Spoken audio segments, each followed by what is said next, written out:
మద్రాసు భజన బృందం అనేటువంటి కథలో ఈరోజు మనం మూడో ఎపిసోడ్కి వచ్చాం. 2 ఎపిసోడ్లు పూర్తయినాయి. 2 ఎపిసోడ్లు కూడా యూట్యూబ్లో పెట్టడం జరిగింది.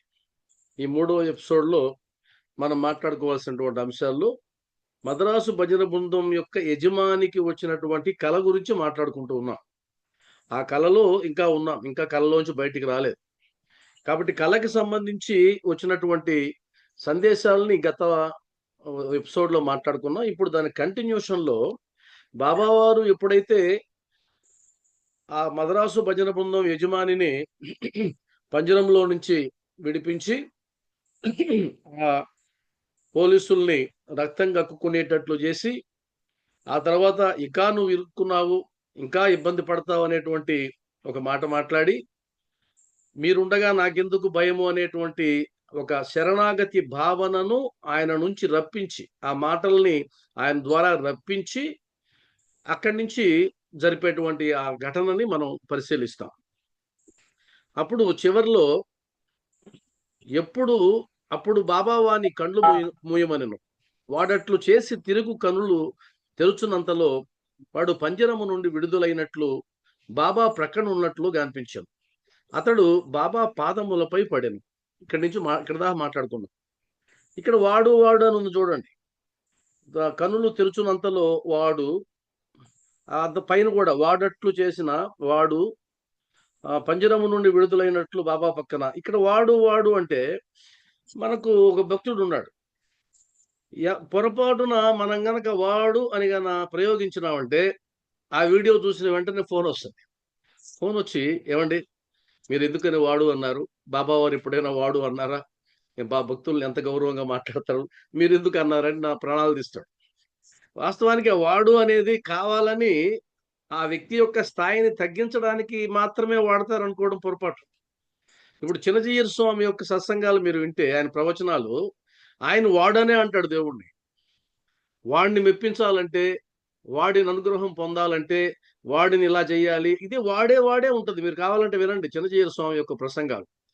ఆయన భగవంతుడిని వాడనే అంటాడు. మరి ఆయన అగౌరవపరిచినట్ల అది ప్రేమ, అదొక ప్రేమ. కాబట్టి ఈయన మన అచలానంద స్వామి రాసినటువంటి శ్రీ సాయి సచ్చరిత్రలో ఆయన బాబావారిని నువ్వు అనే పదప్రయోగం చేస్తాడు. అక్కడ చాలా ఇబ్బందిగా అనిపిస్తుంది కొంతమందికి. అంటే నువ్వేంటి, సాయిబాబాను పట్టుకొని నువ్వేంటి, మీరు కదా అనాలా, మీరని కదా గౌరవవాచకం కదా వాడాలా అని అనుకుంటాం. కానీ ఆయన తన ముందు మాటలో ఏం రాశాడు తెలుసా? నేను చేసినటువంటి పదప్రయోగాన్ని, నువ్వు అని సాయిబాబాని పిలిచినటువంటి పదప్రయోగాన్ని ఎవరైనా మారుస్తారేమో భవిష్యత్తులో, మార్చొద్దు. నేను అది ఉద్దేశపూర్వకంగానే వాడాను. ఆయనకు నాకు కాసింత అంతరం ఉన్నా కూడా నేను తట్టుకోలేను. ఆయన నేను ఇద్దరు ఒకటే, ప్రియ స్నేహితులం, అలాగా ఉండాలని, అలాగా పిలవాలని నేను భావిస్తాను. కాబట్టి మా ఇద్దరి మధ్య గౌరవ సూచికాన్ని ఇచ్చి దూరం చేయొద్దు అని రాశాడు. నాకు చాలా ఆశ్చర్యమైంది. కాబట్టి గౌరవం అనేది మాటల కంటే కూడా హృదయంలో ఉండడం అనేది ప్రధానం. గౌరవం మాటల్లో ఉంటే కాదు. కొంతమంది మాటల్లో గౌరవాన్ని చూపిస్తారు, హృదయంలో కుళ్ళుకుంటూ ఉంటారు, ఈర్ష్య అసూయలు చూపిస్తూ ఉంటారు. దానికంటే కూడా మాటలు ఎలా ఉన్నా హృదయంలో ఆ మంచితనం, ఆ హృదయంలో గౌరవం, మర్యాద ఉంటే చాలు. కాబట్టి ఆ వాడు అన్నది కాబట్టి హేమడ్ పంత్ గారు ఏంటి అలా రాశారు, సత్యనారాయణరావు గారు ఎందుకు అలా రాశారని మాత్రం దయచేసి అనుకోవద్దు. ఆ ప్రయోగాలు అలా ఉంటాయి అంతే. తర్వాత బాబా ఇట్లా నేను ఈ నమస్కారములకు, అంటే సాష్టాంగపడి నమస్కారం చేశాడు కదా, ఆపద నుంచి తప్పించాడని, ఈ నమస్కారములకు ఇంతకు ముందటి నమస్కారములకు ఏదైనా భేదము కలదా, బాగా ఆలోచించి చెప్పుము. ఇదంతా స్వప్నంలో జరిగేటువంటి సంభాషణ. కాబట్టి ఇప్పుడు నువ్వు నమస్కారం చేశావు, అంతకు ముందు కూడా నమస్కారం చేశావు. మసీదుకి రాగానే ప్రదర్శన ఇచ్చే ముందు కూడా బాబాకి నమస్కారం చేశారు. మరి అప్పుడు చేసినటువంటి నమస్కారానికి, ఇప్పుడు చేసినటువంటి నమస్కారానికి ఏదైనా భేదం ఉందా, బాగా ఆలోచించి చెప్పుము అన్నాడు. ఆలోచించడం ఎందుకు, తెలిసిపోతుంది భేదం ఉంటుందని. ఉదాహరణకి మనకు పరిచయమైనటువంటి వారు, కొత్తగా పరిచయమైన ఆ పరిస్థితుల్లో మనం పిలిచేటువంటి సంబోధన, మనం మాట్లాడే తీరు ఒక రకంగా ఉంటుంది. మనకేదైనా ఆపద వచ్చినప్పుడు వాళ్ళు ఆదుకున్నారనుకోండి, అప్పుడు పిలిచే పిలుపు గాని, అప్పుడు ఇచ్చే మర్యాద గాని మారిపోతుంది. ఎందుకు మారింది అంటే, వీరు నాకు సహాయం చేశారు. వీరు నన్ను ఆపదలో ఆదుకున్నారు. వీరి వల్ల నేను మేలును పొందాను. కాబట్టి నేను పిలిచే పిలుపులో గాని, నేను చూపించే మర్యాదలో గాని తేడా ఉండాల్సిందే అనేటువంటిది సహజంగా మానవ నైజం అది. మరి భగవంతుడి విషయంలో భగవంతుడికి ఒక నివేదన చేసినప్పుడు, మనసులో ఉండే ఒక మాట చెప్పినప్పుడు, ఆ మాటని, ఆ నివేదనని ఆయన విని దాన్ని నెరవేర్చారనుకోండి. అప్పుడు అనుకోకుండానే ఆ భావన, ఆ భక్తి భావన, ఆ ప్రేమ పెళ్ళిబుక్కి బయటకొస్తుంది. అప్పుడు పెట్టే నమస్కారం వేరుంటుంది. ఉదాహరణకి ఆకలితో ఉన్నటువంటి వ్యక్తికి నువ్వు అన్నం పెట్టావనుకోండి, కళ్ళనీళ్ల పర్యంతం వాళ్ళు నీకు థాంక్స్ చెప్పుకుంటారు. కృతజ్ఞతలు చెప్తారు. ఆ కృతజ్ఞతలు చెప్పేటప్పుడు కళ్ళల్లోంచి నీళ్ళు అలా కారిపోతూ ఉంటాయి. తేడా ఉంది. ఆకలితో అలమటిస్తూ ఉన్నారు. అలా ఆకలితో ఉన్నప్పుడు ఎవరైనా వచ్చి వారి ఆకలి తీరిస్తే మామూలుగా ఎలా చెప్తారు థాంక్స్ అని? చెప్పరు. అలా వచ్చేస్తుంది అంతే. కాబట్టి ఒక ప్రతిఫలాన్ని పొందిన తర్వాత మనలో వచ్చేటువంటి ఆ మార్పు సహజంగానే తేడాగా ఉంటుంది.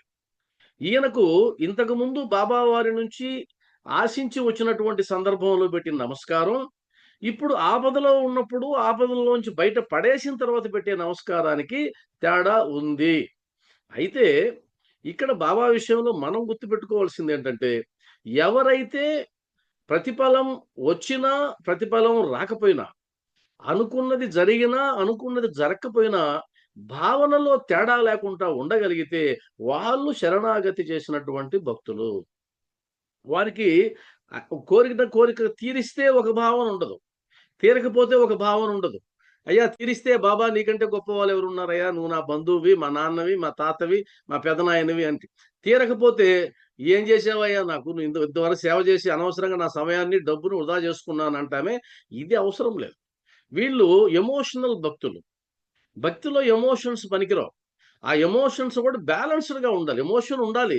అది బ్యాలెన్స్‌డ్‌గా ఉండాలి. అంటే నీ కోరిక తీరినప్పుడు మాత్రం స్తోత్రాలు జెప్పి, నీ కోరిక తీరకపోతే మాత్రం విమర్శించేటువంటి భక్తి అది అప్ అండ్ డౌన్స్‌లో ఉంటుంది అలల్లాగా. అది కాదు మనకు గావాల్సింది. మనకు గావాల్సింది స్థిరమైనటువంటి భక్తి.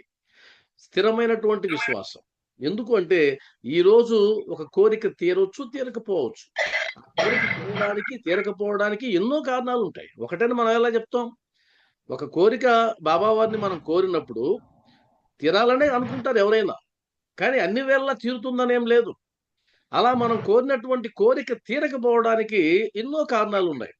వాటి గురించి ఏమీ పట్టించుకోకుండా, నా కోరిక తీరలేదు గాబట్టి, బాబా వారు నాకేం సహాయం జేయలేదు. నేనెంత సేవ జేశాను నీకు అనేటువంటి ఆ భావన ఏదైతే ఉందో, అది గాదు మనకు గావాల్సింది. ఇక్కడేమో అలా అన్నారు గానీ, దీనికి మించి ఒక స్టెప్ మనం పైకుండాలని నేను కోరుకుంటా. అంటే అంతకుముందు నమస్కారానికి, ఇంతకుముందు నమస్కారానికి తేడా ఉందా? బాగా ఆలోచించి చెప్పు అంటే ఉంది. కానీ అది గూడా మనం అధిగమించి ఇంకా ముందుకు వెళ్ళాలి. ఆయన చెప్తున్నాడు, కావలసినంత భేదము కలదు. చాలా తేడా ఉంది. అందులో డౌటే లేదు. ముందటి నమస్కారములు నీ వద్ద పైకము తీసుకొనుటకు చేసినవి. ఇక్కడ మరొక విషయం గూడా చూడండి. బాబా వారు అడిగిన వెంటనే, లేదు లేదు బాబా, అంతకుముందు పెట్టిన నమస్కారం, ఇప్పుడు పెట్టిన నమస్కారం 2 ఒకటేనయ్యా. భలేవాడివే! మీరంటే నాకెంత గౌరవం. వచ్చినప్పుడు గూడా ఇంతే గౌరవం ఉంది నాకు అని బుకాయించలేదు. కల్లో గూడా బుకాయించలేదు. అని చెప్తుంటారు కొంతమంది. నేను కల్లో గూడా అబద్ధం చెప్పనండి అంటారు చూసారా? ఈ రామదాసు కలలో గూడా చెప్పలేదు. మద్రాసు భజన బృందం యొక్క యజమాని కలలో గూడా ఆయన అబద్ధం చెప్పలేదు. అబద్ధం చెప్పకుండా ఏమన్నాడు? భేదం ఉన్నది అన్నాడు. అయ్యా! మొట్టమొదట నీ దగ్గరకొచ్చినప్పుడు ఆశించి చేసినటువంటి నమస్కారం. దీన్నే ఒప్పుకోవడం అంటారు. తప్పుని ఒప్పుకోవడం. దోషాన్ని ఒప్పుకోవడం. అసలు వాస్తవానికి దోషాలని, మన తప్పుల్ని ఒప్పుకోవడానికి భగవంతుడికి మించినటువంటి స్థానం ఇంకొకటి లేదు. అదే ఒక మనిషి దగ్గరికెళ్లి ఒప్పుకున్నారనుకోండి, ఒక్కోసారి నేను తక్కువ అంచనా వేసేటువంటి అవకాశం ఉంది.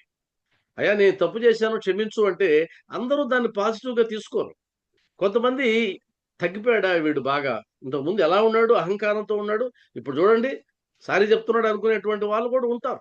కానీ భగవంతుడు ముందు నువ్వు చెప్పుకున్నట్లయితే అద్భుతాలు. మనకు క్రిస్టియానిటీలో ఒకటుంది. వాళ్ళు చేసినటువంటి పాపాలను చెప్పుకుంటారు ఫాదర్‌కి.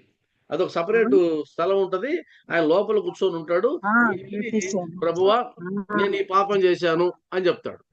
ఈ పాపం చేశానని చెప్పగానే ఆ పాపాలన్నీ పరిహారం అయిపోతాయి వాళ్ళ అనేటువంటిది అమ్మ కూడా వాళ్ళ యొక్క ఇప్పుడు విశ్వాసం. అమ్మ ఎవరో సుభాష్ మ్యూట్ లోకి మేడం వెళ్ళండి, ఎవరో ఆవిడ మ్యూట్ లోకి చెల్లి వెళ్ళండి. అన్నమాట. వాళ్ళ మరిది అతను రావు. ఆవిడ సడన్ గా థైరాయిడ్ ఉంటే టాబ్లెట్లు అమ్మ వేసుకోకూడదు. ఎవరో సడన్ లైన్ గా లో ఉండి మాట్లాడుతున్నారు, దానివల్ల మళ్ళా వెనక్కి రావాల్సి వస్తుంది. దయచేసి ఆ మ్యూట్ తీయకుండా ఉండండి. ఎవరైనా కూడా మ్యూట్ తీసినందువల్ల డిస్టర్బెన్స్ అవుతుంది చూడండి, మళ్ళీ ఇదంతా యూట్యూబ్ లోకి వెళ్తుంది. ఆ దేవుడు ఇంత బాగా అర్థమవుతుంది తండ్రి. మ్యూట్ లోకి వెళ్ళమ్మా సువర్ణ, మ్యూట్ లోకి వెళ్ళండి. ఎవరు మ్యూట్ తీయద్దు దయచేసి.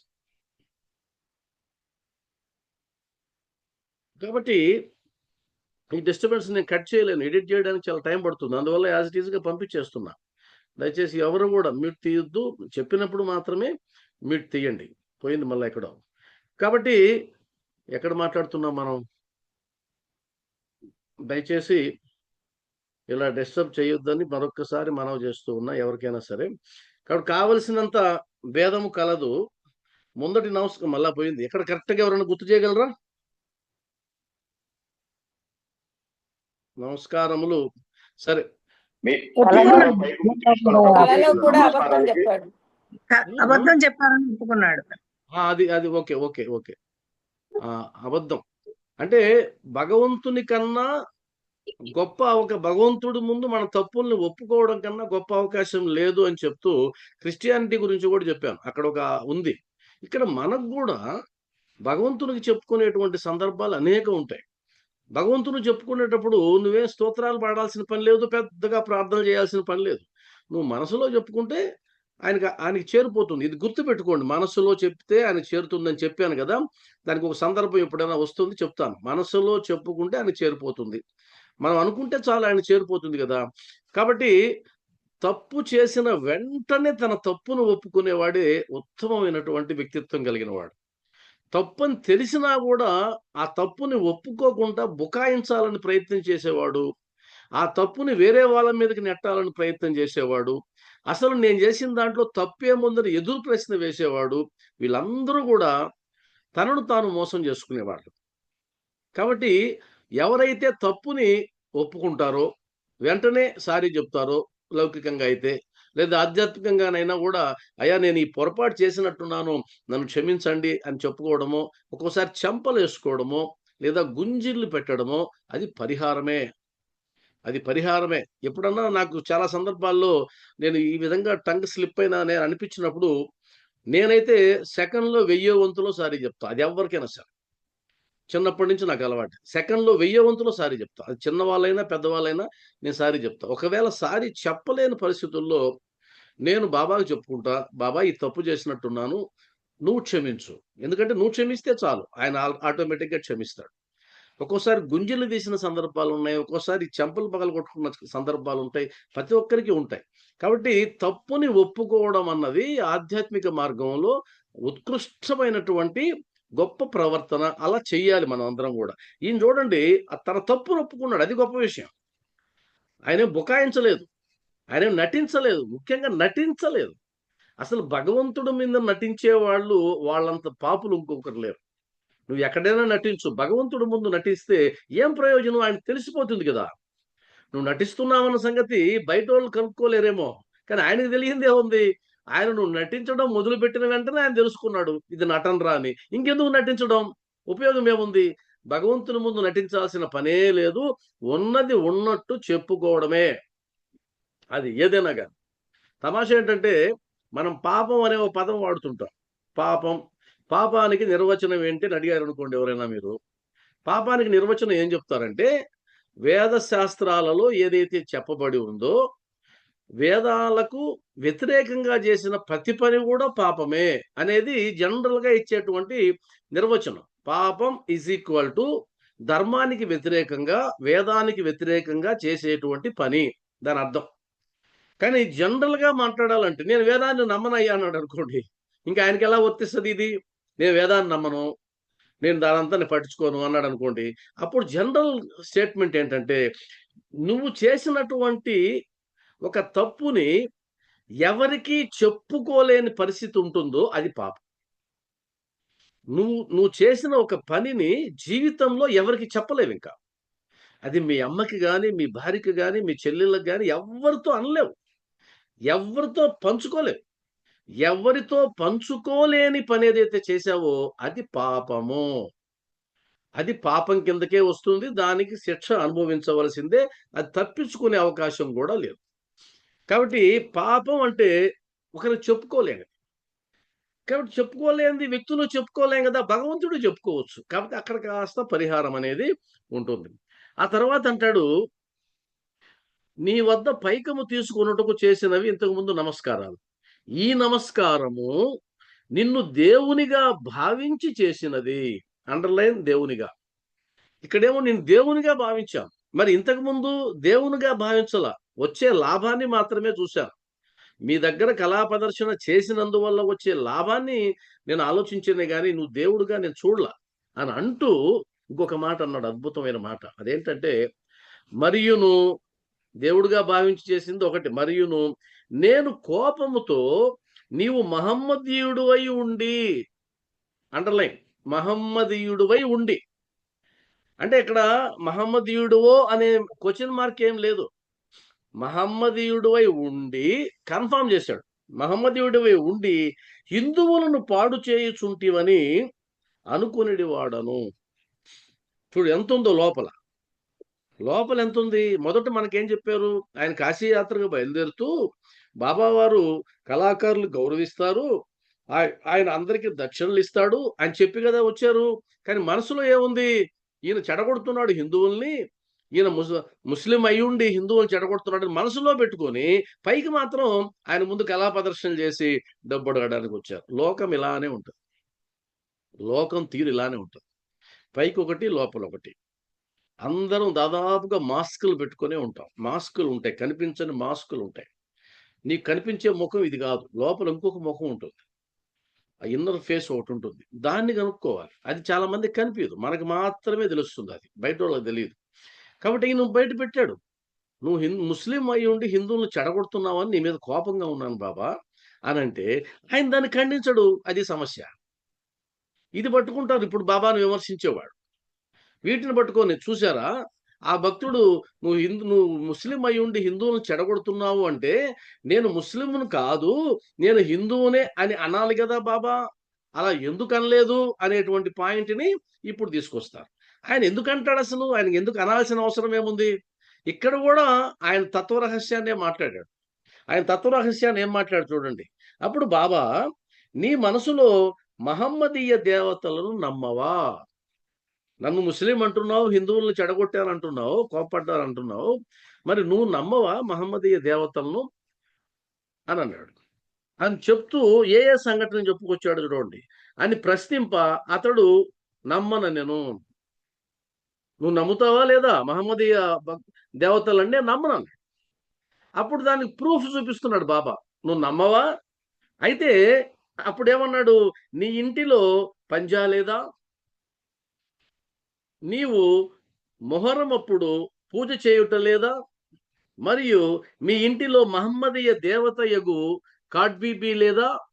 పెండ్లి మొదలగు శుభకార్యములప్పుడు ఆమెను మీరు శాంతింపజేయుట లేదా అనెను. అంటే ముస్లిం సాంప్రదాయాలని నువ్వు పాటిస్తున్నావు కదా, నువ్వు పాటిస్తూ ఇప్పుడు ఎందుకు చెప్తున్నావు నన్ను ఎందుకు ద్వేషిస్తున్నావు అని. అంటే అక్కడ అర్థం ధర్మగర్భంగా నేను ముస్లింనే అని ఒప్పుకున్నట్టుంది కదా ఇక్కడ. వాస్తవానికి ఇక్కడే మనకు చాలా అనుమానం వస్తుంది ఒక్కొక్కసారి. మరి ఇప్పుడు ఆయన్ని ఖండించుండొచ్చు కదా బాబా? ఖండించడు. ఎందుకు ఖండించడు అంటే ఆయన అవతార రహస్యము అదే. ఆయన హిందువులకి ముస్లింకి సమైక్యత చేకూర్చడానికి వచ్చినటువంటి అవతారం. కాబట్టి అవతారం అదే, పరమార్థం అదే. కాబట్టి ఆయన ఒకవైపు ఒరగడు. ఇప్పుడు ఇదే మాట అన్న ఆయన బాబావారు మరలా ఇంకొక అధ్యాయంలో ఏమన్నారు? నేనే జగన్మాతను, నేనే త్రిగుణముల సామరస్యాన్ని, నేనే ఇంద్రియ చాలకుడును అన్నారు కదా. మరి అప్పుడు ఎందుకు అన్నారు? అది కూడా పట్టుకోవాలి కదా.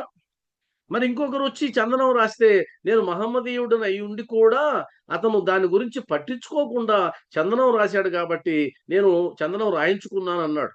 అంటే ఇక్కడ బాబా వారు ఒకవైపు ఒరిగినట్టు అనిపించే అవకాశం లేదు. ఆ హిందువు మాట్లాడినప్పుడు హిందువులాగా మాట్లాడాడు, ముస్లిం అడిగినప్పుడు ముస్లిం లాగా మాట్లాడాడు. ఎందుకు? ఆయన అవతార రహస్యం అది.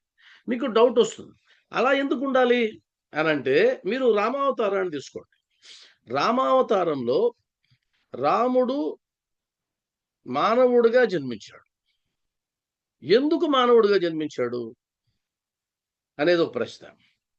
ఋషులందరూ ఆయన అన్నారు, అయ్యా నువ్వు మామూలు మనిషిగా అనుకుంటున్నావు, మానవుడివి కాదు, నువ్వు సాక్షాత్తు నారాయణుని అంశవే, అది నీకు తెలియడం లేదు రామా, నువ్వు సామాన్యుడు కాదు, నువ్వు మనిషివి కాదు, అసలు మానవుడివి కాదు, నారాయణుడే నువ్వు వచ్చావు, ఈ విధంగా భూమి మీదకి అవతరించావంటే ఆయన అన్నాడు, కాదు కాదు, నేను దశరథుని యొక్క కుమారుడినే, నేను నారాయణుని కాదు అని ఆయన చెప్పాడు. మరి ఆయన ఎందుకు చెప్పాడు అలా? ఆయన ఎందుకు చెప్పాడు? ఆయన చెప్పొచ్చు కదా, నేను నారాయణునినయ్యా వచ్చాను, నాకు తెలుసు, ఆయన ఎందుకు చెప్పలేదు? ఇక్కడ ఆ సూక్ష్మాన్ని మనం కానీ ఆలోచించినట్లయితే మనకున్న పరిమితమైన బుద్ధితో ఆయన మానవుడిగా వచ్చినటువంటి కారణం ఏంటంటే, రావణాసురుడు కోరినటువంటి కోరికలో మానవుడి చేత సంహరించబడడం అన్న కోరిక లేదు. ఆయన మిగిలినటువంటి అన్నీ అడిగాడు కానీ మానవులని తుచ్చంగా భావించి, అల్పంగా భావించి, మానవులని వానరులని ఇద్దరిని విస్మరించి కోరుకున్నాడు బ్రహ్మని, చావు లేకుండా. కాబట్టి రావణాసురుణ్ణి సంహరించాలంటే మానవ రూపంలో మాత్రమే రావాలి, ఇంకొక అవకాశం లేదు. కాబట్టి మానవ రూపంలోనే వచ్చాడు ఆయన, మానవుడిగానే ప్రవర్తించాడు. మరి నారాయణ స్వరూపమైనటువంటి శ్రీరామచంద్రుడికి సర్వం తెలియాలి కదా. మనం దేవుడు అంటే ఏమంటున్నాం? సర్వజ్ఞుడు, సర్వవ్యాపకుడు, సర్వశక్తిమంతుడు. బాబా వారికి కూడా చెప్తూ ఉన్నాం ఆ గుణాలు ఉన్నాయని. మరి శ్రీరాముడు నారాయణ స్వరూపం అయ్యి ఆ స్వరూపం లాగానే ప్రవర్తించే పని అయితే, అసలు సీతమ్మ లంకలో ఉన్న సంగతి శ్రీరామచంద్రుడికి ఎందుకు తెలియలేదు? మరి వెతకడానికి ఎందుకు పంపించాడు? సుగ్రీవునితో మైత్రి ఎందుకు? వానర సైన్యాన్ని అంతా కదిలించడం ఎందుకు? సీతమ్మ ఎక్కడుందో ఆ కనుక్కోవడం ఎందుకు? ఆ వెతకడం ఎందుకు? ఒక పక్షి చెప్పినటువంటి అడ్రస్ పట్టుకొని హనుమంతుడు వెళ్ళడం ఎందుకు? ఇదంతా ఎందుకు? ఆయన నారాయణ స్వరూపం కదా, ఆయన తెలియంది ఏముంది? కాబట్టి అలా ఉండడానికి వీల్లేదు. ఆయన అవతార రహస్యం మానవుడిగా ఉండాల్సిందే, మానవుడిలాగా ప్రవర్తించాల్సిందే. కాబట్టి షిరిడి సాయినాథు యొక్క అవతార రహస్యం సర్వమత సామరస్యం. ఆయన ఒకవైపు ఒరిగే అవకాశమే లేదు, అలా చెప్పే అవకాశమే లేదు. మరి ఇప్పుడు ఇలా చెప్పినాడు కదా, మరి సీమోల్లంఘనం రోజు కోపంతో తన ఒంటి మీద ఉన్నటువంటి బట్టలన్నీ విసిరి దునిలో పడేసి, ఇప్పుడు చెప్పండిరా నేను హిందువునో ముస్లింనో అని ఎందుకు అడిగాడు? మరి ఇప్పుడు చెప్పినట్టు అప్పుడు చెప్పుండొచ్చు కదా. అంటే అర్థం ఏంటి? నా వస్త్రాలను చూసి నువ్వు నాకు ముద్ర వేస్తున్నావు, హిందువనో ముస్లిమనో. వాస్తవానికి ఈ వస్త్రాలు తీసి పక్కన వేస్తే, ఈ అలంకారాలు తీసి పక్కన వేస్తే, నేను ఏ మతం వాడినో నువ్వు చెప్పగలవా? నీకు సాధ్యం అవుతుందా? ఎలా సాధ్యమవుతుంది? సమస్య లేదు. కాబట్టి పై అలంకారాలను చూసి మాత్రమే, నువ్వు మాట్లాడేటువంటి భాషను చూసి మాత్రమే నువ్వు జడ్జి చేయగలవు ఒక పర్సన్ని. అతని అంతరంగంలోకి వెళ్ళి నువ్వు ఎలా జడ్జి చేయగలవు? సమస్య లేదు. మీకు ఒక ముస్లిం స్త్రీకి పుట్టినటువంటి ఒక అబ్బాయిని పుట్టిన వెంటనే హాస్పిటల్లో నుంచే ఎవరికీ తెలియకుండా ఒక హిందూ కుటుంబంలో, బ్రాహ్మణ కుటుంబంలో పెంచారనుకుందాం. ఇప్పుడు ఆ అబ్బాయి ముస్లిం అని నువ్వు కనుక్కోగలవా? నీ వల్ల అవుతుందా? అది బాబా వారు చెప్పింది. ఇప్పుడు చెప్పండిరా నేను హిందువునో ముస్లింనో అంటే, హాస్పిటల్లో ముస్లిం స్త్రీకి పుట్టినటువంటి ఒక అబ్బాయిని ఒక బ్రాహ్మణ దంపతులు దత్తత తీసుకున్నారు అనుకుందాం. ఎవరికి తెలియదు తీసుకున్నారు. నాకు తెలిసే తీసుకున్నారు ఒకరు. నాకు తెలిసి తీసుకున్నారు.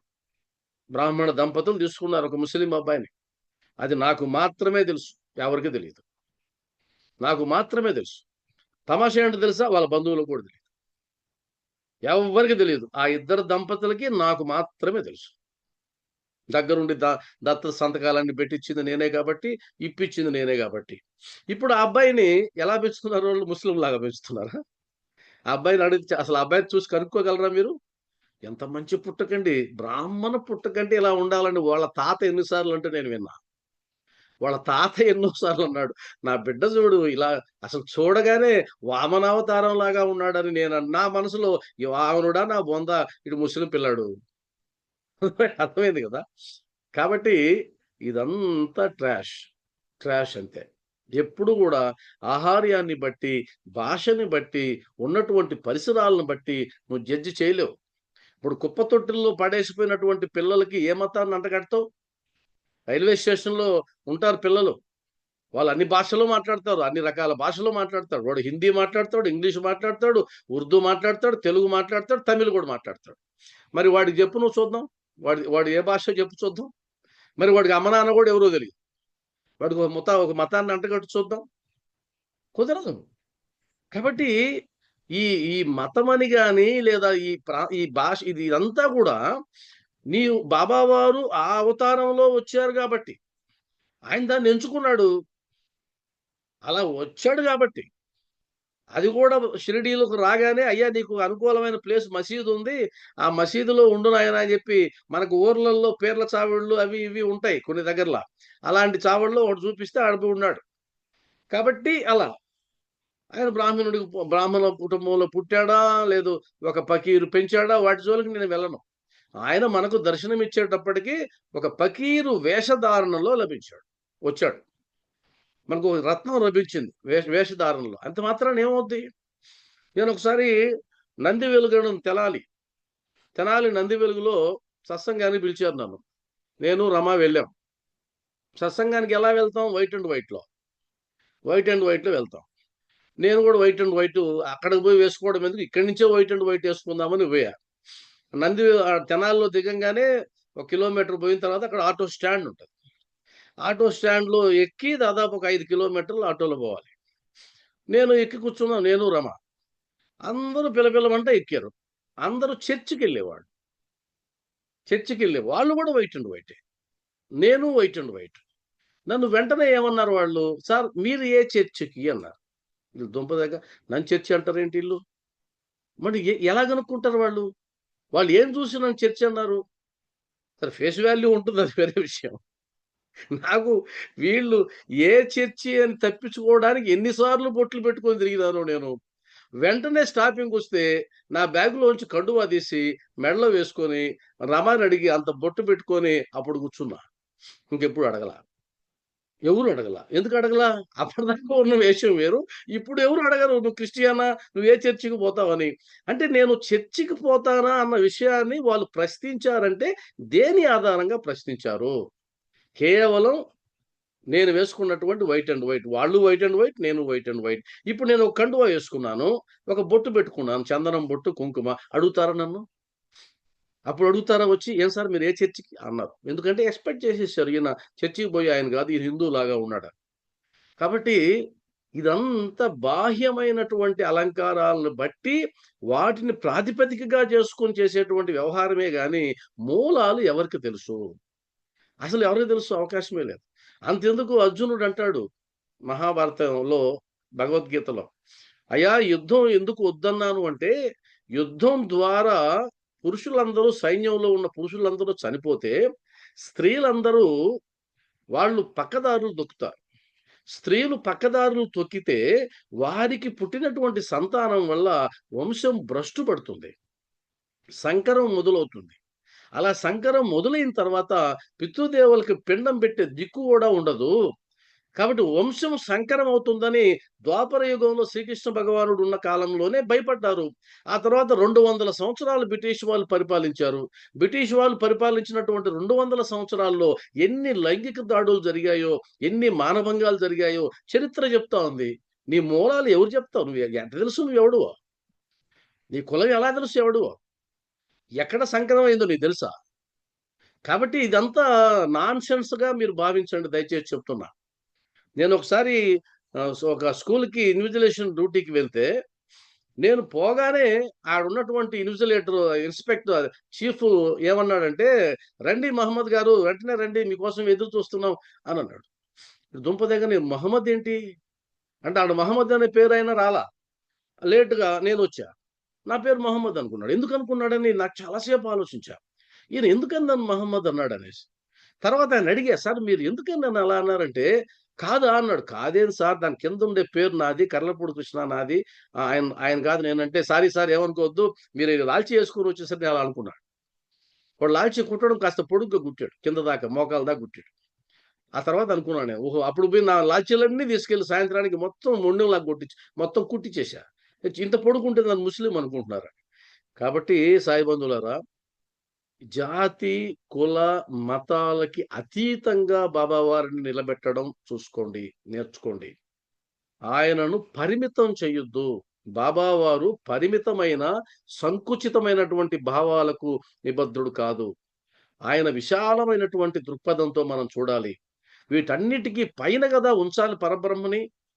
పరబ్రహ్మని పైన ఉంచాలా, ఇక్కడ ఉంచాలా మనం? ఇంకా తమాషా ఏంటంటే, మనం అదృష్టం కొద్దీ భారతదేశంలో ఉన్నాం. భారతదేశంలో ఆర్టికల్ 25 ప్రకారం మత స్వేచ్ఛ ప్రసాదించింది రాజ్యాంగం. నీకు ఇష్టం వచ్చిన మతాన్ని నువ్వు తీసుకోవచ్చు. నీకు ఇష్టం వచ్చిన దేవుణ్ణి నువ్వు కొలుసుకోవచ్చు. నీకు ఇష్టం వచ్చిన రీతిలో మత ప్రచారం కూడా చేసుకోవచ్చు. ఇది రాజ్యాంగం మనకిచ్చిన హక్కు. కానీ కొంతమంది దుర్మార్గంగా మన హక్కుల్ని కాలు రాసేటువంటి ప్రయత్నాలు చేస్తున్నారు. అదొక వ్యాపారం అయిపోయింది ఇప్పుడు. అదొక వ్యాపారం అయిపోయింది. వీళ్ళే జాతిని ఉద్ధరించేటట్టు మొదలు పెడతారు. వాళ్ళ ఇళ్లల్లోనే రకరకాల కోణాల్లో వాళ్ళు కూడా బాబాను పూజిస్తుంటారు. ఇంకొకటి ఉంటాయి. ఏవి ప్రామాణికమైనటువంటి మాటలు కాదు. ఇవేవి ప్రామాణికమైన మాటలు కాదు. వాళ్ళకి భయపడి కూడా మహా మేధావులు, అద్వైతాన్ని బోధించిన వాళ్ళు, అందరిలో దేవుణ్ణి చూడమని చెప్పిన వాళ్ళు, చెట్టు పుట్టను కూడా పూజించమని చెప్పిన వాళ్ళు, ఆ పూజ చేస్తే మేలు, ఈ పూజ చేస్తే మేలు అని ప్రవచనాలు చెప్పిన వాళ్ళు కూడా సాయిబాబా పేరు చెప్తే నేనెక్కడ డిగ్రేడ్ అవుతానో, నా మీద ఎక్కడ దాడి చేస్తారో, నేనెంత అన్పాపులర్ అవుతానేమో, నా మీద కూడా వీడియోలు చేస్తారని భయపడి వెళ్ళిపోయేటువంటి సందర్భాలు. కాబట్టి మనం అలా ప్రవర్తించాల్సిన పని లేదు. బాబావారు సమర్థించారు అంటే ఆయన అవతార కార్యం కాబట్టి, నువ్వు హిందూ భావనతో చూస్తే నువ్వు హిందువు లాగానే మాట్లాడతాడు, ముస్లిం భావనతో వస్తే ముస్లిం లాగానే మాట్లాడతాడు. నేనైతే మన మిత్రులు కూడా కొంతమంది బాబా వారిని హిందువుగా చిత్రీకరించడానికి ప్రయత్నం చేస్తున్నారు. మన వాళ్ళు కూడా హిందువుగా చిత్రీకరించడానికి తప్పేం కాదు. దత్తాత్రేయ స్వరూపం అని అంటారు, 5వ అవతారం అంటారు, తప్పేం కాదు. లేదు, ఒక ఆయన అయితే ఆంజనేయ స్వామి అవతారమే ఈయనని చెప్పాడు. ఇంకొక ఆయన అయితే రాముడే వచ్చాడని చెప్పాడు. నేనైతే నా పర్సనల్ గా, నా వ్యక్తిగతమైన అభిప్రాయం, మీ అభిప్రాయాలు మీకు ఉండొచ్చు, అది తప్పేం కాదు, అది దోషం కూడా ఏం లేదు. నా వ్యక్తిగత అభిప్రాయం అయితే నేను అలా చూడడానికి ఇష్టపడను. నేను బాబా వారిని బాబాలాగానే చూడడం ఇష్టపడతా. ఉదాహరణకి నీకు ఒక ఎగ్జాంపుల్ చెప్తా, మీరు అర్థం చేసుకుంటారన్న ఉద్దేశం చెప్తున్నా. నన్ను మళ్ళీ తప్పుగా అర్థం చేసుకోవద్దు, సవ్యంగా అర్థం చేసుకోవడానికి ప్రయత్నం చేయండి. ఉదాహరణకి నేను ఒకసారి శ్రీశైలం సుండిపెంటకి వెళ్ళాను, మా సాయిదాసు గురువు గారి దగ్గర సత్సంగం చెప్పడానికి. అక్కడ ఒక వ్యక్తి వచ్చాడు ఆ సత్సంగానికి. ఆ వచ్చిన వ్యక్తిని పరిచయం చేస్తూ నేను విన్నాను అది పనిగా. ఆయన ఎవరు అంటే, ఫలానా ఎమ్మెల్యే బావమర్దండి అన్నారు. తర్వాత ఇంకొకరు వచ్చి, ఆయన ఎవరు అంటే, ఆయన ఎమ్మెల్యే బావమర్ది మీకు తెలీదా అన్నారు. అంటే ఆయన ఉన్నంతసేపు ఆయన పేరు ఎమ్మెల్యే బావమర్ది. ఇప్పుడు అక్కడ పేరు ఆ వ్యక్తికి వచ్చిందా, ఎమ్మెల్యే గారికి వచ్చిందా? ఎమ్మెల్యే గారికి వచ్చింది కదా. అంటే అక్కడ ఇండివిజువాలిటీ పోయింది, గమనించాను. అక్కడ ఇండివిజువాలిటీ పోయింది. కాబట్టి నేను బాబా విషయంలో ఇండివిజువాలిటీ పోవడాన్ని నేను ఇష్టపడను. ఇంకెవరో బాబా అంటే నాకెందుకు అలా మనస్కరించదు. బాబా బాబా అంతే. నాకెందుకు అలాంటి ఫీలింగ్ వచ్చింది అంటే, నేను నాస్తిక మార్గంలో ఉన్నవాడిని, దేవుణ్ణి నమ్మని వాడిని తీసుకొచ్చి ఇక్కడ కూర్చోబెట్టాడు కాబట్టి నాకు ఆయన మీద ఆ భావన ఉంటుంది, తప్పేం కాదు.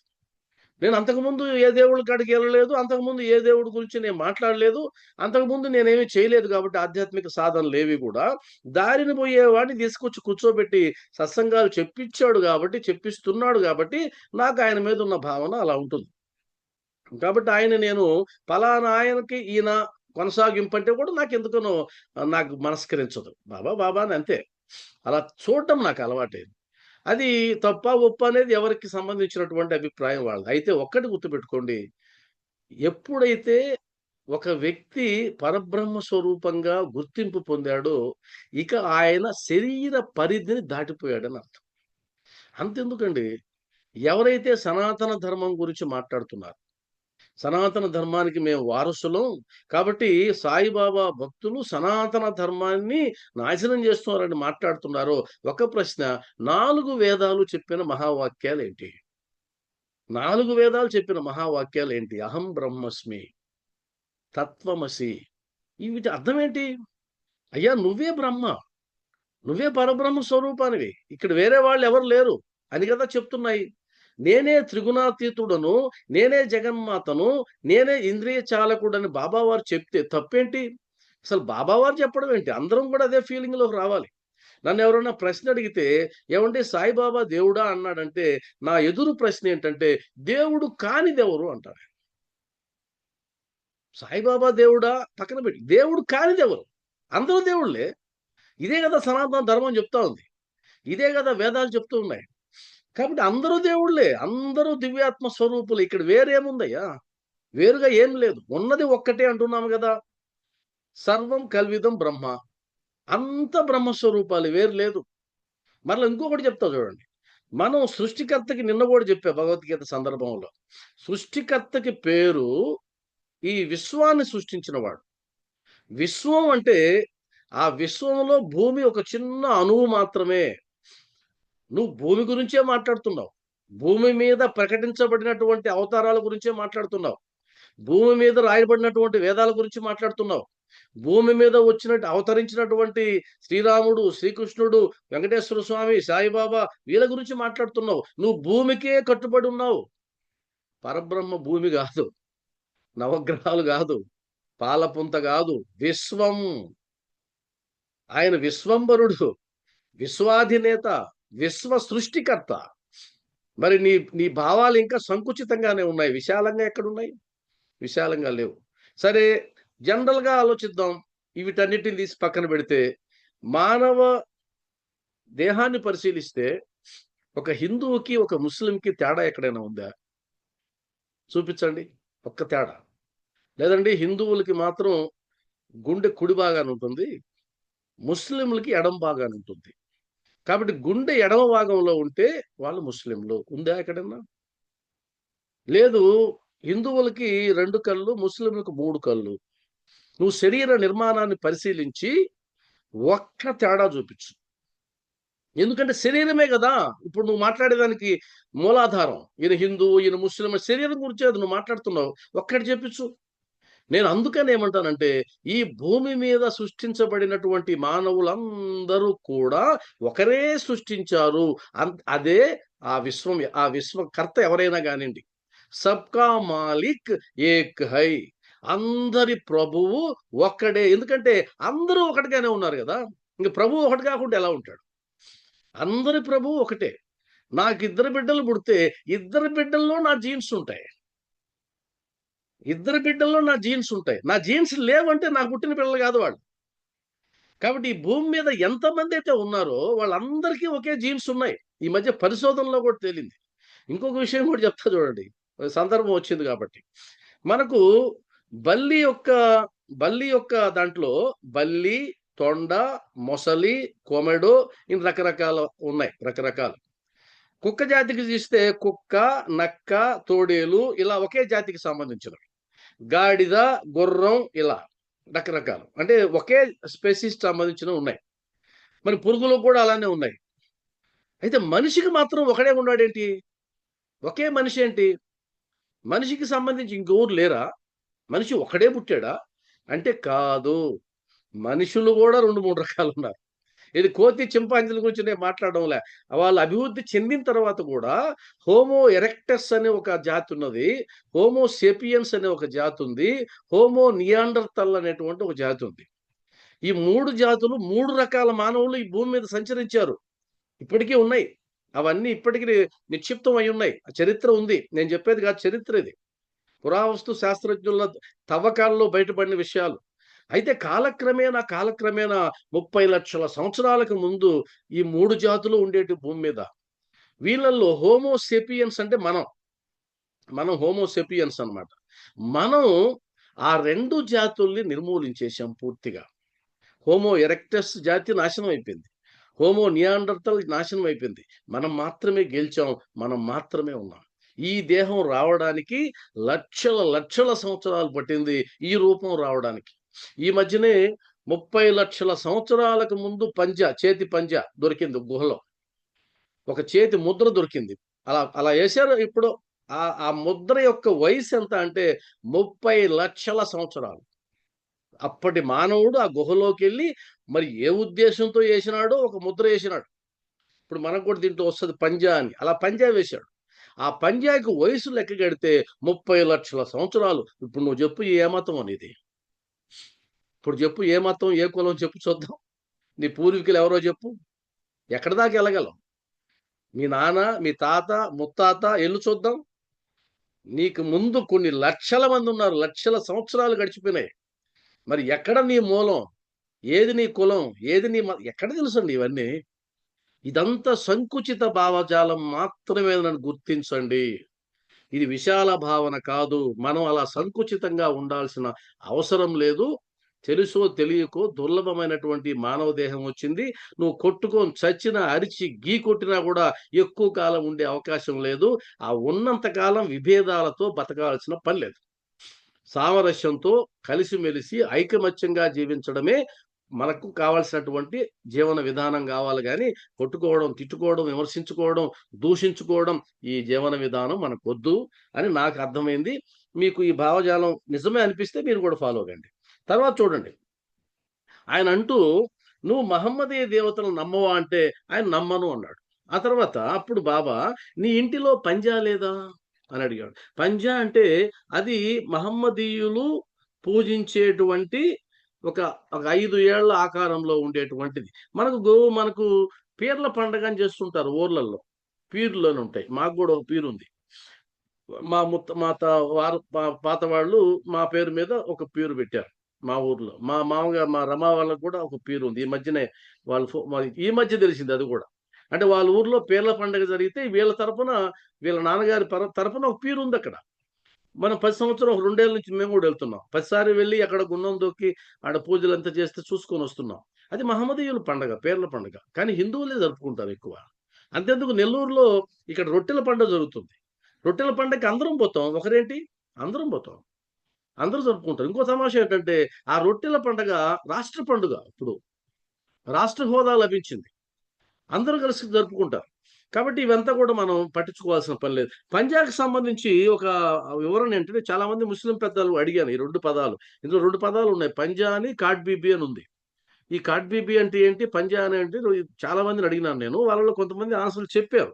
కొంతమంది చెప్పింది ఏంటంటే వాళ్ళ షియా మతంలో షియాలు సున్నీలు అని ఉంటారు కదా, వాళ్ళల్లో 5 మందికి సంబంధించినటువంటి స్మరణగా ఆ పంజా అనేది ఉంటుందంట. వాళ్ళ పేర్లు కూడా కొన్ని ఉన్నాయి. ఆ పేర్లు ఏంటంటే హసన్, హుస్సేన్, అల్లా, మొహమ్మద్, అల్. వీటికి 5 మందికి 5 ప్రతీకలుగా పంజా అని అంటారు. అదొకటి. అదేవిధంగా కాట్ బీబీ అని ఉంది. ఈ కాట్ బీబీ అనేది అది వైభవంగా జరుపుకునేటువంటి వేడుకల్లో శాంతింపజేయడానికి వాడేటువంటి ఒక ప్రతిమ. ఈ 2 కూడా ఐకాన్స్ అంటారు, ప్రతిమలు అంటారు, మన పేర్ల పండగ లాగా. మరి అవన్నీ నువ్వు చేస్తున్నావు కదా మీ ఇంట్లో, మరి ఉన్నాయి కదా, నువ్వు నమ్మననేసావు నా దగ్గర. ఇక్కడేం చూడండి, ఇక్కడ మీరు ఒక చిన్న పాయింట్ పట్టుకుంటే, బాబా నీ దగ్గరకు వచ్చినప్పుడు నాకు నీ నుంచి ధనాన్ని ఆశించానని ఒప్పుకున్నాడు ఓపెన్గా. ఆయన శబాష్ అన్నాడు. ఇక్కడ నువ్వు మహమ్మదీయ దేవతలు నమ్మవా అంటే నమ్మను అన్నాడు. ఇది కూడా ఒప్పుకున్నాడు, కానీ అజ్ఞానంతో నమ్మను అన్నాడు. అక్కడేమో ఉన్నది ఉన్నట్టు ఒప్పుకున్నాడు, ఇక్కడ కూడా ఉన్నది ఉన్నట్టే ఒప్పుకున్నాడు. కానీ ఆ ఒప్పుకున్నది బాబా వారు విమర్శించారు. నువ్వెందుకు అలా అన్నావు?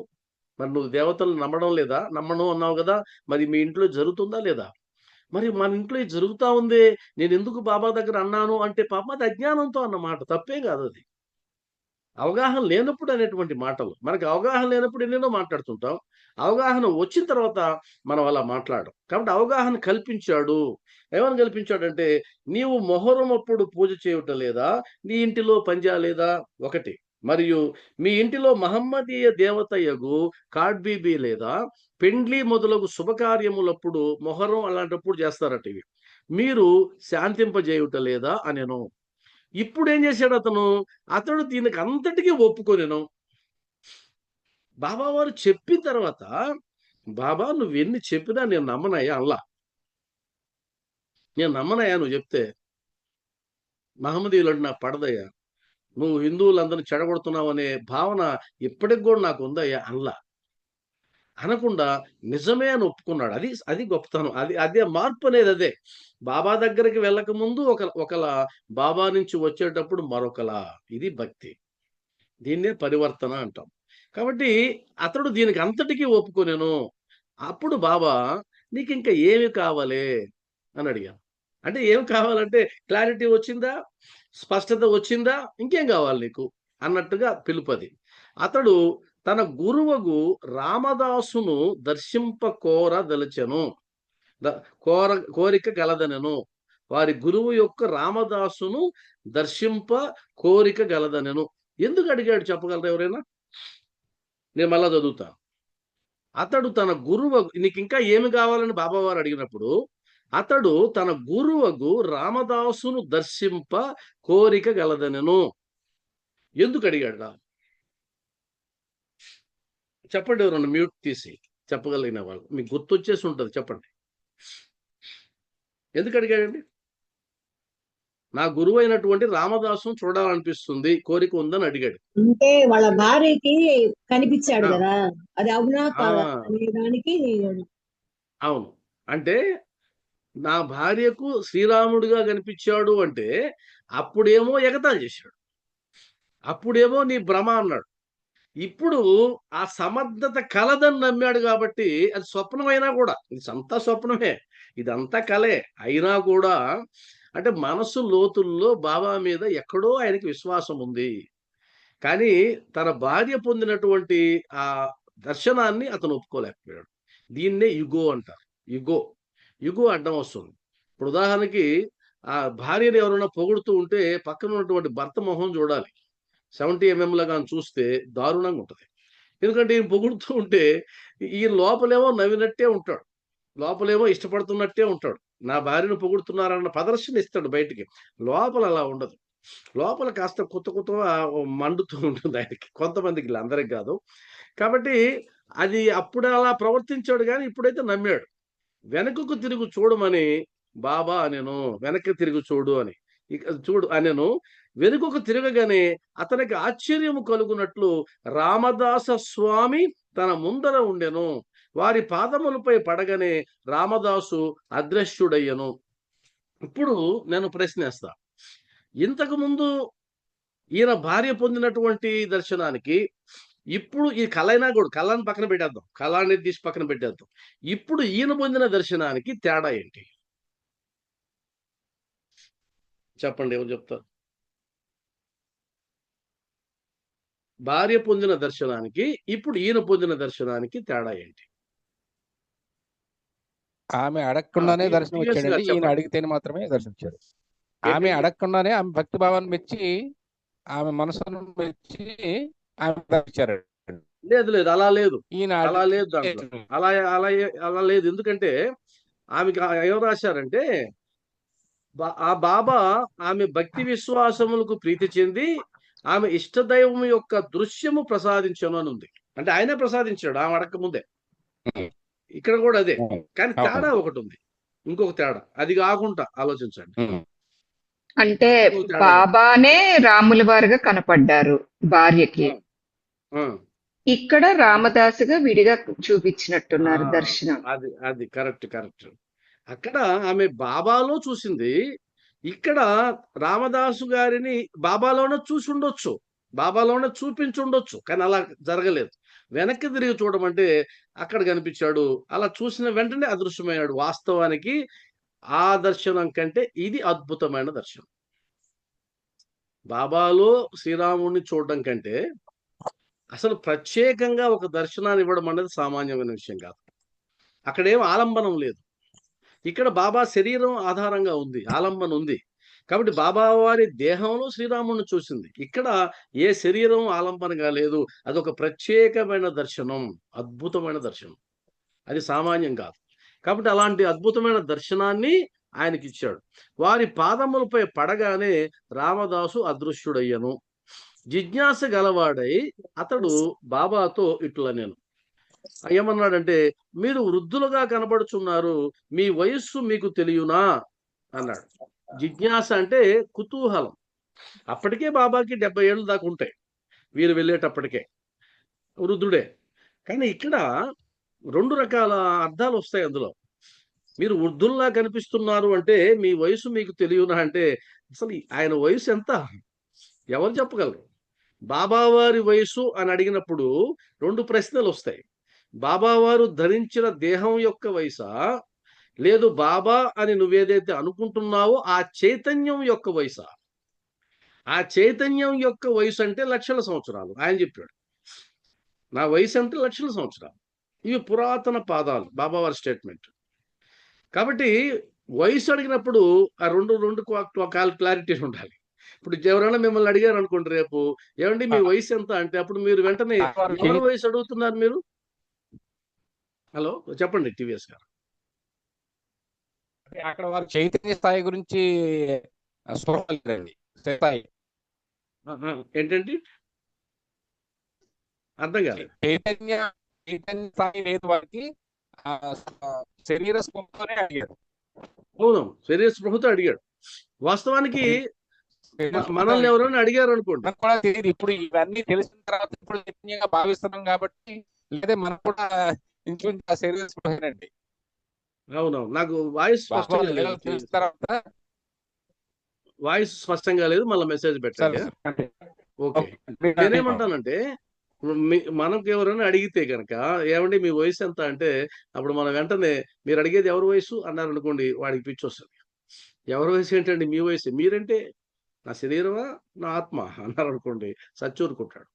అబ్బో అసలైన జ్ఞాని ఈయన రాడుకుంటాడు. వాస్తవంగా అదే జ్ఞానం, అంతకుమించి జ్ఞానం ఏం లేదు. సరే, కాబట్టి మీరు వృద్ధులుగా కనబడుచున్నారు, మీ వయసు మీకు తెలియనా అని అన్నాడు. అప్పుడు బాబావారు వెంటనే, నేను ముసలివాడని అనుచున్నావా, నాతో పరిగెత్తి చూడు, ఫిట్నెస్ చెప్తున్నాడు, నాతో పరిగెత్తి చూడు అని పరిగెడ మొదలెడను. అతడు కూడా వెంబడించను. ఆ ధూళిలో బాబా అదృశ్యుడయ్యను. అతడు నిద్ర నుండి మేల్కొనాను. అప్పటిదాకా కళ కొనసాగింది. అసలు వాస్తవానికి ఇంత పెద్ద కళ, ఇంత పెద్ద సంభాషణ ఎక్కడా మనకు ఉండదు. మనకు కూడా కళలు వస్తుంటాయి, కానీ మన దురదృష్టం ఏంటంటే ఆ కళల్లో ఈ సంభాషణలు ఏం గుర్తుండవు. సెంట్రల్ ఐడియా గుర్తుంటుంది, నాకు ఆ కళ వచ్చింది అది అంటాము, కానీ మాటలు కూడా గుర్తుండవు స్పష్టంగా. కొన్ని ఉంటాయి.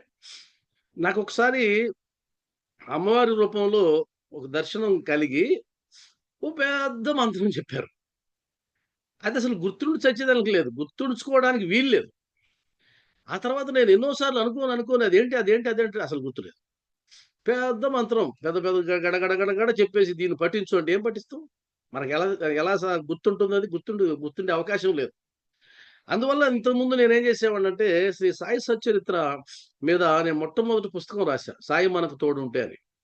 దాన్ని మళ్ళీ ఇంప్రూవైజ్ చేసి ఈ మధ్య కూడా రిలీజ్ చేశా. సాయి మనకు తోడు ఉంటే నా మొట్టమొదటి పుస్తకం బాబాకి సంబంధించి. అప్పుడు మనమ్మ గారి సచ్చరిత్రని ప్రామాణికంగా తీసుకున్న ఇది కూడా పత్తినారాయణరావు సచ్చరిత్ర, బాబాకు సంబంధించిన ఎన్ని పుస్తకాలు ఉన్నాయో అన్ని పుస్తకాలను పరిశీలించి దాన్ని రాశా. అప్పుడు నాకున్న అనుభవం ఏంటంటే, నేను నా పడుకునే పక్కనే పెన్ను నోట్ బుక్ పెట్టుకుని పడుకునేవాడిని రోజు అలవాటుగా, ఆ పుస్తకం పూర్తయ్యేంత వరకు. కల్లో ఏదో ఒక సందేశం వచ్చేది, వెంటనే లేచి రాసేసేవాడు. అలా రాసిన విషయాలు ఇప్పటికీ నాకు గుర్తున్నాయి ఆ పుస్తకాల్లో. వాస్తవంగా అద్భుతాలు. అంత గొప్ప నడిపించాడు ఆయన అప్పట్లో. తర్వాత 2వ పుస్తకానికి కూడా అలానే. అందులో ఒక లీల చెప్తా మీకు. ఆ లీల ఏంటంటే, నేను పుస్తకం అంతా అయిపోయింది, ఒక సందర్భంలో ఒక శ్లోకం పడాలి. ఆ శ్లోకం ఎంత ఎతికినా నాకు కనిపిలా, నాకు గుర్తు రాలా, అసలు ఎక్కడా దొరకల. ఆ తర్వాత ఇంకా ప్రెస్ కాడే ఉన్నాను. మా నెల్లూరులో నేను ప్రింట్ చేయించే ప్రెస్ ఎదురుగానే లైబ్రరీ ఉంది, గ్రంథాలయం. ఆయన 9 గంటలకు వస్తానన్నాడు, దాకా కూడా రాలా. సరే ఖాళీగా ఉండడం ఎందుకు అని ఆలోచిస్తూ ఆ గ్రంథాలయంకి వెళ్ళా. నా మనసులో ఆ శ్లోకం గురించి, ఆ శ్లోకం కనబడాలి అంటే నా సెన్స్, ఈ సెన్స్లో వచ్చే శ్లోకం ఒకటి ఉంటే బాగుంటుందని. ఆ తర్వాత ఆయన గ్రంథాలయం పెద్ద ఆయన దగ్గరికి వెళ్ళాను. మాట్లాడుతూ ఉంటే, సార్ ఓల్డ్ బుక్స్ ఎక్కడున్నాయని అడిగా. దేనికి సంబంధించి అన్నాడు. స్పిరిచువాలిటీకి సంబంధించి అన్నాడు. కొన్ని వందల పుస్తకాలు ఉన్నాయి, నీకు ఏ పుస్తకం కావాలన్నాడు. నాకు అసలు ఏ పుస్తకం కావాలో తెలియదు కదా, నాకు కూడా తెలియదు. ఆ అరమర ఎక్కడుంటే, ఆ డెస్క్ ఎక్కడుంటే చెప్తే నేను వెతుకుతానంటే ఆయన నవ్వాడు. లేదు సార్, ఊరికే చాలా టైం ఉంది, ఆయన బాగా పరిచయం ఉన్న ఆయనే అని అంటే అది చూపించాడు, అక్కడికి వెళ్ళండి అని. మీరు నమ్మరు, నేరుగా వెళ్ళి ఎదురుగ్గా ఉన్న ఒక పుస్తకాన్ని తీసుకొని వచ్చి కుర్చీలో పెట్టుకొని ఇలా అన్నానండి. అసలు ఒళ్ళు పులకరించిపోద్ది. ఎదురుగ్గా శ్లోకం. ఇది ఎలా సాధ్యం? అసలు ఎలా సాధ్యం ఇది? అవకాశమే లేదు. అంత అద్భుతంగా బాబావారు మార్గనిర్దేశకత్వం చేస్తారు, మనం గాని ఆధారపడితే ఆయన మీద కనుక. నిన్న చింతపల్లిలో కూడా మేము ట్రైన్‌లో వెళ్ళాము. ఆ ట్రైన్‌లో వెళ్ళి ట్రైన్‌లో ఎక్కంగానే మళ్ళా కారు పంపించారు. కారులో ఎక్కాము. ఇంకా నలిగిన బట్టలు, ఆ మాసిన శరీరంతోనే ఎళ్ళాం గుడికి. అక్కడ మమ్మల్ని రిసీవ్ చేసుకోవడానికి ఒక అతనున్నాడు. పోగానే మేము నెల్లూరు నుంచి వచ్చామండి అంటే, "ఆ! రండి, రండి" అన్నాడు. కింద నుంచి పైదాకా చూసాడు నన్ను. ఏది మాసిపోయి ఉండే, లాల్చీ మాసిపోయింది, మొత్తం మాసిపోయి ఉండే, గందరగోళంగా ఉంది, జుట్టంతా ఉంది. అసలు దారుణంగా ఉంది. ఆమె అట్టే ఉంది. ఆమె కూడా ఫ్రెష్ అప్ కాలా, నేరుగా అక్కడికెళ్ళి ఫ్రెష్ అప్ కావాలని వచ్చాం మేము. చివరికి అక్కడ సెక్యూరిటీ ఉంటే, ఆ సెక్యూరిటీ సార్ వాళ్ళని తీసుకెళ్ళి ఆ రూమ్‌లో చూపించన్నాడు. వాస్తవానికి ఆ సెక్యూరిటీ వచ్చి నా దగ్గర ఉన్న సూట్ కేస్‌ని తీసుకెళ్ళాలి. ఎక్కడైనా దొరుకుతదది. ఆ సెక్యూరిటీ దగ్గరకొచ్చి కింద నుంచి పైకి చూసి, "రండి సార్" అనేసి వెళ్ళిపోయాడు. సెక్యూరిటీ ముందు పోతుంటే నేను సూట్ కేస్ లాక్కుంటూ పోయినా. తప్పని నా ఉద్దేశ్యం కాదు. మీరు అలా అనుకోవద్దు. తప్పు కాదు. కానీ వాస్తవంగా అతని బాధ్యత అది. గెస్ట్ వచ్చినప్పుడు ఆయన తీసుకెళ్తాడు లగేజ్‌ని. లగేజ్ తీసుకెళ్ళి పెడతాడు. ఇతను చూసాడు, వచ్చాడు, తీసుకోవాలని ప్రయత్నం చేశాడు. కానీ కింద నుంచి పైదాకా చూసి, ఈయనకేంటి నేను మోసేదని వెళ్ళిపోయాడు. నేను వెళ్ళంగానే రమకి చెప్పా, "చూసావా వాళ్ళ ఫీలింగు? అసలు కనీసం గూడా వాళ్ళకి రెస్పెక్ట్ ఇవ్వాలనిపించలేదు" అంటే దేన్ని బట్టి అంటే, దేన్ని బట్టి అంటే మన అవతారాలు చూసి. కింద నుంచి పైదాకా చూసాం. ఇలా ఉంటే ఎవడు గౌరవిస్తాడు అని అనుకుని, మీరు నమ్మరు, వెంటనే ఫోన్ ఇలా ఆన్ చేస్తే బాబావారు వెంటనే ఇచ్చిన మెసేజ్ ఏంటి తెలుసా? "మీరు వేసుకునే బట్టల్ని బట్టే నీకు గౌరవం వస్తుందంటే నువ్వు నమ్మవా?" అసలు ఆశ్చర్యపోతా. ఎలా సాధ్యం అది? అది చూపించా ఆమెకి. అనుకునేదేంటి, ఈ పోస్ట్ ఏంటి? అది ఫేస్‌బుక్‌లో వచ్చిన పోస్టు. ఒక వ్యక్తికి, ఒక సినిమా యాక్టర్‌కి సంబంధించిన ఇంటర్వ్యూలో అదేసున్నారు.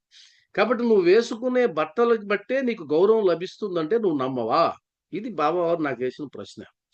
అప్పుడు నిర్ణయించుకున్నాం, ఇంకెప్పుడన్నా ఎక్కడికైనా మందిరానికి వెళ్ళేటప్పుడు మన అగచాట్లు ఎన్నైనా గాని ఎక్కడైనా ఫ్రెష్ అప్ అయ్యి వాళ్ళకి ఎలా కనిపించాలో అలా కనిపించేలాగా వెళ్ళాలి గాని, నువ్వు మరీ ఇలా వెళ్తే ఇబ్బంది పడతావని అర్థమైంది. కాబట్టి అందరి దైవాలకి రానటువంటి ఒక ప్రత్యేకమైన బిరుదు బాబావారికొచ్చింది. అందరి దైవాలకి అంటారు గాని ప్రత్యేకంగా ఈయనకి మాత్రమే ఆ ట్యాగ్ వచ్చింది. ఆ ట్యాగ్ ఏంటంటే పిలిస్తే పలికే దైవం అని. బాబావారికి ప్రత్యేకమైనటువంటి బిరుదది. మిగతా అందరి దేవుళ్ళకి పెద్దగా ఉండదు. అందరూ అంటారు పిలిస్తే పలుకుతాడని. కానీ ఈయనకి అది ఒక ట్యాగ్ లాగా మారింది. పిలిస్తే పలికే దైవం షిరిడి సాయినాథుడు. నిజంగానే పిలిస్తే పలికే దైవమే. అందులో ఎలాంటి సందేహం లేదు.